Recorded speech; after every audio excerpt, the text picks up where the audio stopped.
Hi everyone, my name is Jenn Collings. I've been journaling for just over 3 years. It started when our minister at our church wanted us to read Mark's Gospel all the way through as a church, and reading is not my strong point. So I thought, right, okay, I'll start writing notes, and when I do notes, I doodle. So I started thinking, oh, this would be good if I could doodle this in a Bible.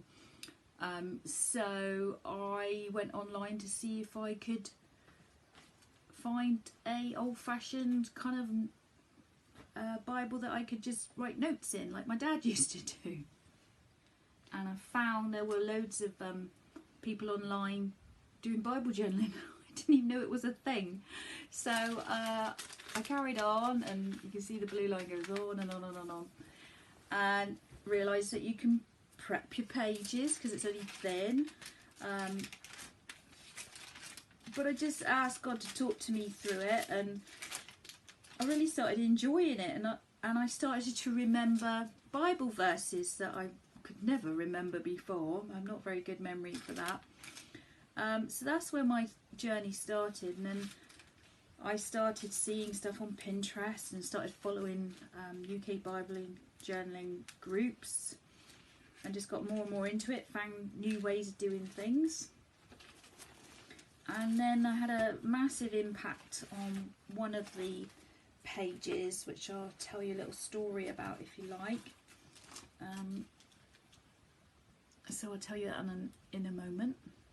So one of the things happened to me, I had what I now know is a vision during the night. I thought it was a nightmare, but on speaking to my minister, he said it was definitely a vision, and it was really quite terrifying, and I was so worried. But then I instantly remembered that I journaled this page, and I thought, oh my goodness, I ran through the house and I thought, I've read that, I know there's something going on here. I can tell you the story another time. But anyway, I remembered the Bible verse and the passage in Psalms. So this is the picture. And it's quite familiar, I'm sure, to a lot of you. Now, I journaled that weeks before I had this nightmare. And I'd like to just share with you what it says. So this is what it says. Those who live in the shelter of the Most High will find rest in the shadow of the Almighty. This declared about the Lord. He alone is my refuge, my place of safety. He is my God, and I trust him, for he will rescue you from every trap and protect you from deadly disease. He will cover you with his feathers, and he will shield you with his wings. And it goes on. And it was just a revelation that A, I'd remembered in the Bible, but B, that God had prompted me to go and look at this verse, to go and check his words to me, and to say I was safe. It was a really horrific nightmare, and I know that the devil was trying to get at me, but God rescued me, and he protected me. And I'd written this weeks before. So that's what I love about Bible journaling. It reveals so many things to you. I have fits and starts with Bible journaling. I can really get into it. And what's been good about this COVID-19 is that through the wonderful technology, through Zoom and all sorts of YouTube channels, I've been able to explore much more.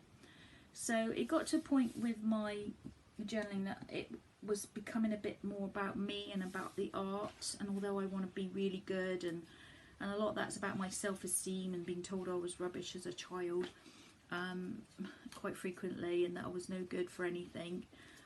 So a lot of my journaling, I do want people to like it. I am vain, I can't help it.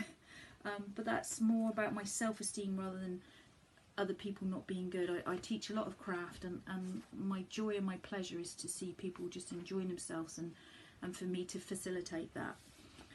So I selfishly went and bought another journaling Bible, but what I tried to do was read a book whilst I was doing it. And this is the book. It's a beautiful, beautiful book by Francine Rivers called Earth Psalms. So if you haven't had it, get it. It's so beautiful. and it's got some amazing pictures in photographs, really beautiful photographs, and I found this a massive influence on the way I journal, and it's got a reflect bit and apply and a prayer. So then I bought myself a different book, different Bible, and it's King James Version, so it's really nice to have a different verse. And then I just do pencil drawings in these, so that I'm keeping it about God. And I am fortunate I can draw, but you don't have to be a great drawer, you can just have a go. And I just tried to really listen to what God was saying to me more than about my drawing.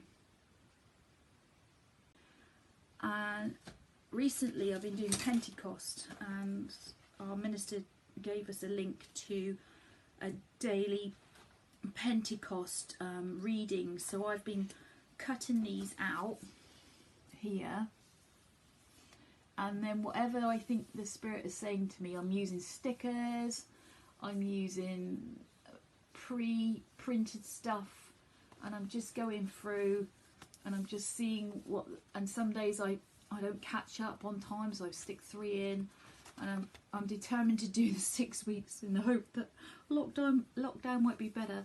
But so that's a good way of doing it.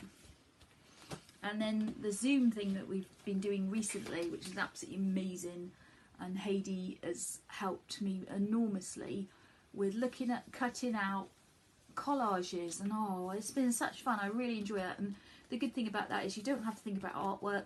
You can just really have a good go at gluing and sticking, and just I've printed these from rubber stamps.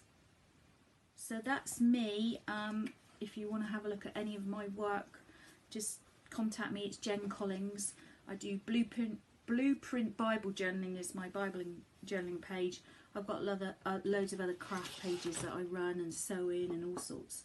But I hope you've been really blessed by these little clips. And I know I was only supposed to talk for 40 seconds, but I never talk for 40 seconds. Anyway, God bless you. I hope that He really speaks to you through journaling, and you click into this wonderful way of talking to God and praying to our Lord Almighty. Bye.